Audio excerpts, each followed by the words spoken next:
हमें ज्वाइन किया है साबिक टेस्ट क्रिकेटर अब्दुल रऊफ साहब ने। सर बहुत शुक्रिया आपके कीमती वक्त का। सर किस तरह से देखते हैं पाकिस्तान की आज की इस विक्ट्री को?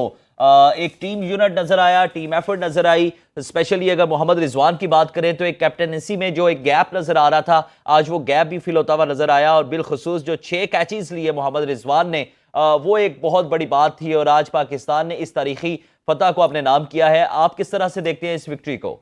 देखिए, मेरा ख्याल है कि जो क्रेडिट है वो पाकिस्तान के बॉलर्स को जाता है, जिन्होंने बहुत ही अच्छी बॉलिंग की है, बहुत ही शानदार जगह पे बॉलिंग की है। उसके बाद जो आपकी कैप्टनसी का डिफरेंस है वो बहुत वाजे होकर सामने आ गया कि जिस तरह आपने पास में काफी ज्यादा रद्दोबदल किया कैप्टन में और रिजवान को काफी अर्सा साइड पे रखा है, तो इससे पाकिस्तान क्रिकेट के लिए बहुत ज्यादा पाकिस्तान क्रिकेट को बहुत ज्यादा सफर करना पड़ा है।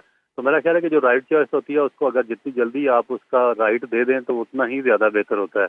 तो अगर रिजवान को पहले बनाते तो पाकिस्तान टीम इतनी ज्यादा शैटर ना होती और उसकी परफॉर्मेंस इतनी ज्यादा डाउन ना होती जिस तरह अभी आप देख रहे हैं, क्योंकि वो एक नेचुरल कैप्टन है, उनमें एक नेचुरल एबिलिटी है टीम को लिफ्ट करने में, जो यंगस्टर्स हैं उनका एतमाद बूस्ट करने में। और उसके बाद जो स्पेशली एक कैप्टन का जो किरदार है वो फील्डिंग में देखने में आता है कि जब वो उसकी स्ट्रेटजी क्या होती है मुख्तलिफ बैट्समैनों के खिलाफ डिफरेंट ओकेजन से काफी ओवर्स गुजरने के बाद वो किस तरह की स्ट्रेटजी करता है और किस तरीके से प्लान करके दूसरी टीम को वो रिस्ट्रिक्ट करता है और उनके बैट्समैन को आउट करता है। तो ये सारी चीजें मेरा ख्याल है कि रिजवान में मौजूद है, उसकी कैप्टनसी में मौजूद है और उसमें जितने भी नेचुरल इंग्रेडिएंट्स आप कह सकते हैं कैप्टनसी के वो उसमें मौजूद हैं। तो बॉलर्स के बाद जो सबसे बड़ा क्रेडिट डेफिनेट मैं रिजवान को दूंगा। बिल्कुल सही हो गया। यकीनन बॉलर्स की एक बहुत बड़ी एफर्ट थी जो सामने नजर आई। लेकिन अब्दुल रऊफ साहब, अगर हम अपने ओपनर्स की बात करें तो कई अरसे से एक तनकीद का निशाना बनाया जा रहा था, बिलखसूस अब्दुल्ला शफीक के हवाले से कोई एक अच्छी इनिंग सामने नहीं आ रही थी। लेकिन आज हमने देखा कि 100+ की पार्टनरशिप थी हमारे ओपनर्स ने। साइम अयूब की हिटिंग की बात करें तो यकीनन एक बहुत बड़ी ये बहुत अरसे से इस तरह की ओपनिंग देखने को नहीं मिल रही थी। तो इस पर क्या कमेंट करेंगे आप? देखिए, मेरा ख्याल है कि जब आप यंगस्टर को टीम में इंडल्ज करते हैं और जो यंगस्टर जब टीम के अंदर लेकर आते हैं तो डेफिनेट उस पर आप बहुत ज्यादा स्ट्रेस नहीं डाल सकते और जो उसका प्रेशर है वो डाइवर्ट करना होता है आपके सीनियर प्लेयर्स ने, उसको साथ लेकर चलना होता है। तो हम क्रिटिसाइज कर रहे थे साइम अयूब पे, मगर उसमें बहुत ज्यादा नेचुरल टैलेंट है और उसमें एबिलिटी है कि वो किसी भी टीम के खिलाफ वो अच्छी बॉलिंग के खिलाफ अच्छी बैटिंग कर सकता है। मगर बात यह है कि जो आपके 5 6 या 8 10 साल से जो आपके टीम के पार्ट एंड पार्सल्स हैं, सीनियर प्लेयर्स हैं, वो उसको किस तरीके से गाइड करते हैं, उसको किस तरीके से लेकर चलते हैं, प्रेशर किस तरह से कन्वर्ट करते हैं, फिर आपके बॉलर पे बहुत ज्यादा डिपेंड करते हैं कि वो दूसरी टीम को किस हद तक वो रिस्ट्रिक्ट करते हैं कि जो प्रेशर कम से कम आपके नए कमर्स जो प्लेयर्स हैं उनके ऊपर आए। तो आज एक साबित किया कि जब प्रेशर नहीं था इतना ज्यादा, 164 रन चेज करने थे, तो एक आउटस्टैंडिंग किस्म की इनिंग खेली है साइम अयूब ने। उसने साबित किया है कि उसके अंदर बहुत ज्यादा नेचुरल टैलेंट है। तो ये मेरा ख्याल है कि जो अर्ली क्रिटिसाइज है यंगस्टर्स पर वो नहीं होना चाहिए, क्योंकि इनकी पास में फर्स्ट क्लास में बहुत अच्छी परफॉर्मेंसेज होती हैं जिनको देखकर टीम के अंदर लाया जाता है। इसी तरह अब्दुल्ला शफीक है, तो टेक्निकली बहुत अच्छा है, मगर उसका थोड़ा सा एक शेल में है, वो काफी अरसे से उसकी साइकोलॉजिकल मेरा ख्याल है कि अपब्रिंगिंग की जरूरत है। अगर पाकिस्तान का कोचिंग स्टाफ या मैनेजमेंट कोई वेरी वेल अवेयर हैं या एजुकेटेड हैं तो उनको इसको बेहतर तरीके से इसको डील करना चाहिए, क्योंकि वो बहुत ही एक कम्पैक्ट और कंपाउंड किस्म के टेक्निकली बहुत ही बेस्ट प्लेयर है। मगर एक शेल के अंदर चले जाना और फिर उसके अंदर रहना और फिर काफी देर तक वहां से ना निकलना, ये थोड़ा सा मेरा क्वेश्चन मार्क आ जाता है और वो मैनेजमेंट पे आता है कि वो किस तरीके से उनको इस चीज से बाहर निकालने में कामयाब होते हैं। तो आस्ता आस्ता उनमें भी कॉन्फिडेंस बिल्ड होता जाएगा। अगर वो एक दो और अच्छी इनिंग खेलेंगे तो वो मेरा ख्याल है कि बेहतरी की तरफ जाएंगे।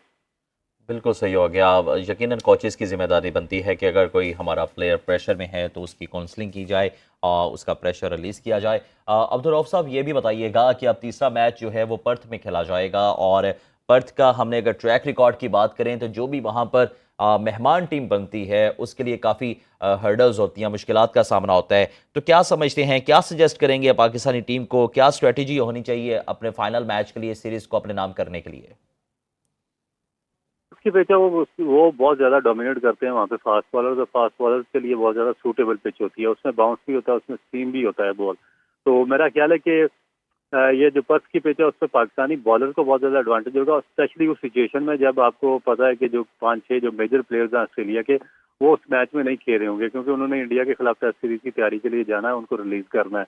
तो इसमें मेरा ख्याल है कि एक बहुत ही एक आइडियल अपॉर्चुनिटी है, बहुत ही गोल्डन अपॉर्चुनिटी है रिजवान के लिए एज ए कैप्टन को। ऑस्ट्रेलिया को काफी अर्से के बाद ऑस्ट्रेलिया में शिकस्त देने वाला वो पाकिस्तानी पहला कैप्टन बन जाएगा। तो इससे उनका भी कॉन्फिडेंस बूस्ट होगा, पाकिस्तान को आगे चैंपियन ट्रॉफी के लिए बहुत ज्यादा कॉन्फिडेंस में इजाफा होगा। तो मेरा ख्याल है कि इसको बहुत अच्छी प्लान से जाना चाहिए पाकिस्तान को, और इस सीरीज के लिए पाकिस्तान के पास एक बहुत ही आइडियल अपॉर्चुनिटी है ये सीरीज जीतने की। बिल्कुल सही हो गया। अच्छा अब्दुल साहब, टॉस की बात कर लें कि आज के मैच में भी हमने देखा कि पाकिस्तान ने टॉस जीतकर फील्डिंग का फैसला किया और वो फैसला यकीनन एक बहुत कारआमद साबित हुआ। तो क्या समझते हैं कि तीसरे मैच में भी टॉस कितना मैटर करता है और क्या टॉस की स्ट्रेटेजी होनी चाहिए?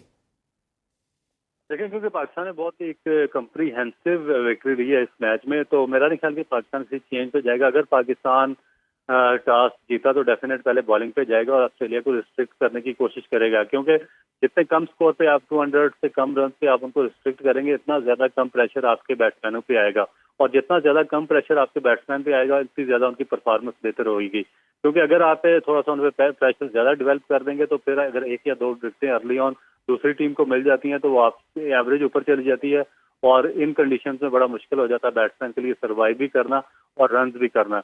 मेरा ख्याल है कि पाकिस्तान सिर्फ स्ट्रेटजी के साथ जाएगा, जो अगर टॉस जीता पाकिस्तान तो पहले बॉलिंग की कोशिश करेगा और ऑस्ट्रेलिया को कम से कम स्कोर पर रिस्ट्रिक्ट करने की कोशिश करेगा।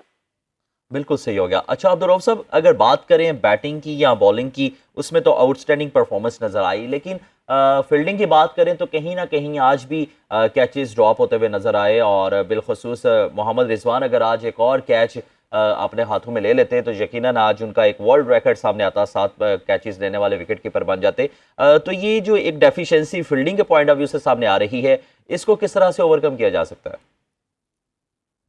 देखिए, थोड़ा सा हर्डल तो होती है, क्योंकि जो स्लिप कार्डन होता है आपका, जो गली का एरिया होता है, यानी कि जो बैट्समैन से बैक साइड पे आपकी फील्डिंग होती है, वो ऑस्ट्रेलिया में डेफिनेट आपको थोड़ा सा इसलिए स्ट्रगल करना पड़ता है, क्योंकि वहाँ पे एक तो पिचेस पर थोड़ा एक्स्ट्रा बाउंस होता है, और फिर वो जो बैट्समैन है वो फ्लो में चले जाते हैं कर्व्स पे और दूसरी चीज़ों पे, तो वो थोड़ा सा बॉल जो आपकी एक्सपेक्टेशन से तो हाइट पे भी आता है और थोड़ा तेज भी आता है। तो मे भी एक तो ये रीज़न हो सकती है। दूसरा, जैसे जैसे पाकिस्तान वहाँ पर टाइम गुजारेगा, वहाँ पर खेलेगा, तो वो एडजस्ट होते जाएंगे।